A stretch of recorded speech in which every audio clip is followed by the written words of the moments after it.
What's up, motherfuckers? If you are a E4 player and you want to beat the classical Sicilian in a more or less easy way, I'm going to show us this game of Robert Hovhannissian. Hovhannissian, I don't know how to pronounce well, but he beat so easy the classical Sicilian of Satwani. So, okay, he opened with E4, C5, knight F3, knight C6, D4, takes, knight F6, knight C3, and D6. That's the classical Sicilian. Now bishop g5 was the main move. I'm going to recommend us this move of Robert. E6, that's the main line of the position. Okay, bishop c4 are another possibilities, and there are more moves, but bishop g5 was the main move. E6, queen d2, a6, long castle, and bishop d7. That's the principal line. This idea is with the principal line of the classical here. F3 or king b1 are another possibility, but f4 was the main move. Okay, here black have two ways to play, or with bishop e7, like Raunak, or with b5. With b5, I'm going to explain as more or less fast. Here I'm going to recommend us take on f6, and if he takes king b1. Now, okay, we give the dark square bishop, so we want to leave the dark square with our king. So if queen b6, now we're going to play takes, and the typical move in this position, f5. Now putting pressure into the e6 pawn. And now the white plan is going to be this bishop should go or on e2 to later came to d4 to put pressure here, or to g5 to put pressure, and sometimes the another plan could be bishop d3. The rook should go to f1 in the majority of the nights. And this is more or less the plan. Play bishop d2 followed by bishop d4, and then rook f1 to put pressure into the black pawns. I'm going to recommend us more the idea with bishop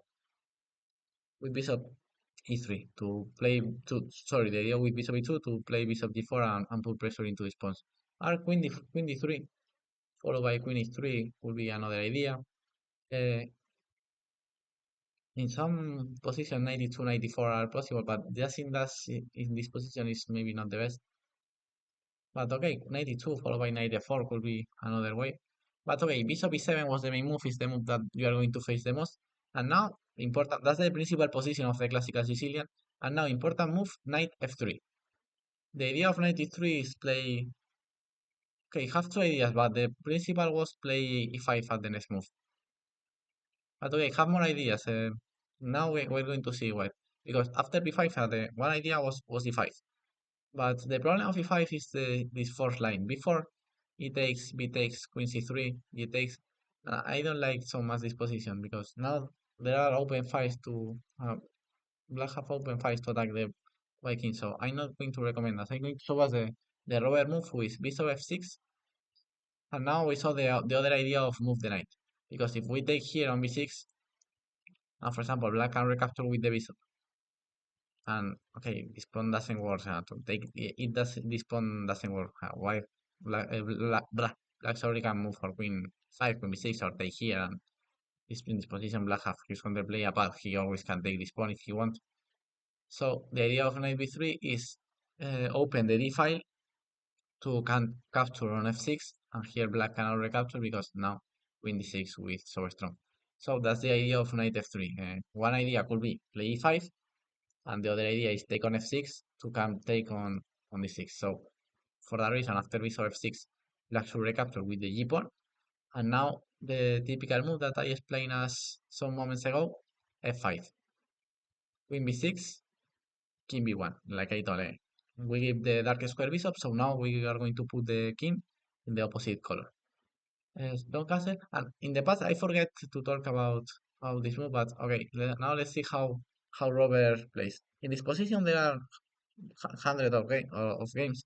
Let's see, with G3 there are 400 games. F takes 69, 92, 62, bishop D3 49. But Robert select the move A3, who only there are 15 games, and 3 are self games. And another 3 games are of brothers of Andorra that are my friends, Josep and Cerny Rivera Berganzones. So A3 by Robert. Okay, this is not a incredible move who is going to win the game or no have huge tactical ideas.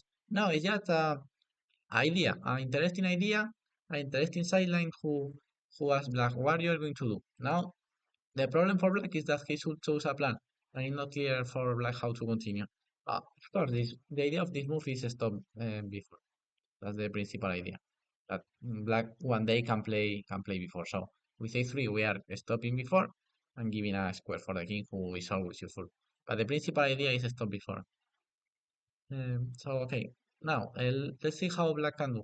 Ravenach play king b8 with the main move is if you play this position, let's see, of the 15 games without take this game, there are 12 games with king b8.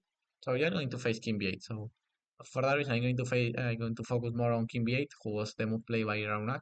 But for example, if your opponent came with h5, now we're going to respond with h4. Not allow our opponent to take space in the king side, and now the plan is play rook h3 to gain with the rook to the king to the queen side to attack the black king.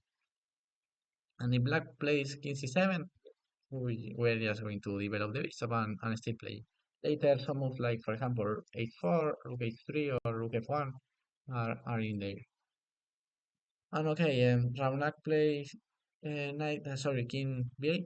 Here, in the 3 games that he played in this position, Robert came with knight d4, returning to the d4 square. Now white is putting pressure on d6. If black plays this knight, now black have one less defender of his king. So Robert played that in 3 games. Once against, for example, against Maxime Lagarde. Lagarde plays d5. Here was a stronger take on d6, take and knight a2, followed by knight b4. But okay, he take on d5, and after all of this, if Lagarde play e5, bishop f5, the position was equal. This is a trick that we should take account in this type of position. Take everything on d4, and later after it takes play d4. That's a trick that we should take in account. And in another game he faced h5, and here was stronger bishop e2. He played h4. The problem of bishop h4 is the same, like trade everything d5, takes, and e5. That's the idea with black in this type of position. So if you are a classical Sicilian player and if you play this position with black, you should learn this idea of trade everything in d4, play d5, play e5, and take on f5 to open the bishop. That's an interesting idea. But okay, Raunak in this game he played rook c8. Looks so logical, placing the rook in the open file. Here, okay, the machine prefer a little bit h4 or knight c6 and bishop e2. But Raunak play h5. The problem of h5 is that, okay, of course, black wants to take space in the king side. But the problem is that after h4, the move h5 have less sense than h4 because, okay, the pawns are symmetrical. Okay, you advance the h pawn 2 squares. I made the same. But the huge difference is that now the rook is coming to the third rank to attack the black king. So yes, that's why I don't like h5 because h4 is more useful than h5. So now the rook is coming to the attack. Knight e5, rook h3, knight c4. Here he take on c4, but was stronger to just keep the queen. That's so typical when the knight comes to c4 to play queen e1. That's a typical move to hide the queen. And you can think about queen c1, but this square is stronger for a bishop. Used to be a bishop on c1 and a queen on e1. So queen e1 here was a strong move, but okay, bishop c4 was playable. And here Raunak should play b takes c4 to open the b file, and one day move the king and try to attack with the rooks. Okay, white is still better, but here black have some ideas of attack the white king. The problem of rook takes is that okay, the open c file is not enough to create nothing. The rook, okay, you have the rook in the open file, congratulations, but it's not making nothing the rook. So now rook g3, very good idea to enter on g7. And now that's the last call for Ramnak to create counterplay with d5. Open the position and open the bishop. Like I told in all the videos, it's more important to open your bishop and to activate your bishop and your pieces than a simple pawn. If you should choose between active pieces and an extra pawn, you always should activate your pieces. F takes, F takes e5, e takes d5, and if e5, knight b3, and okay. White is still better, but at least black have some options. And at least the bishops are open. Sorry, not bad. for only just a simple pawn. So instead of that, he played this passive move, rook d8, and after rook d7, Robert is just winning because he's taking everything in the seven rank. He's going to take everything. So before he takes d5, and okay, finally he tries to open the position, but this doesn't work. Let's take e6, rook b4, b3, bishop b6, knight d5, bishop d5. He takes king a8, queen c3, rook a4, and queen c6.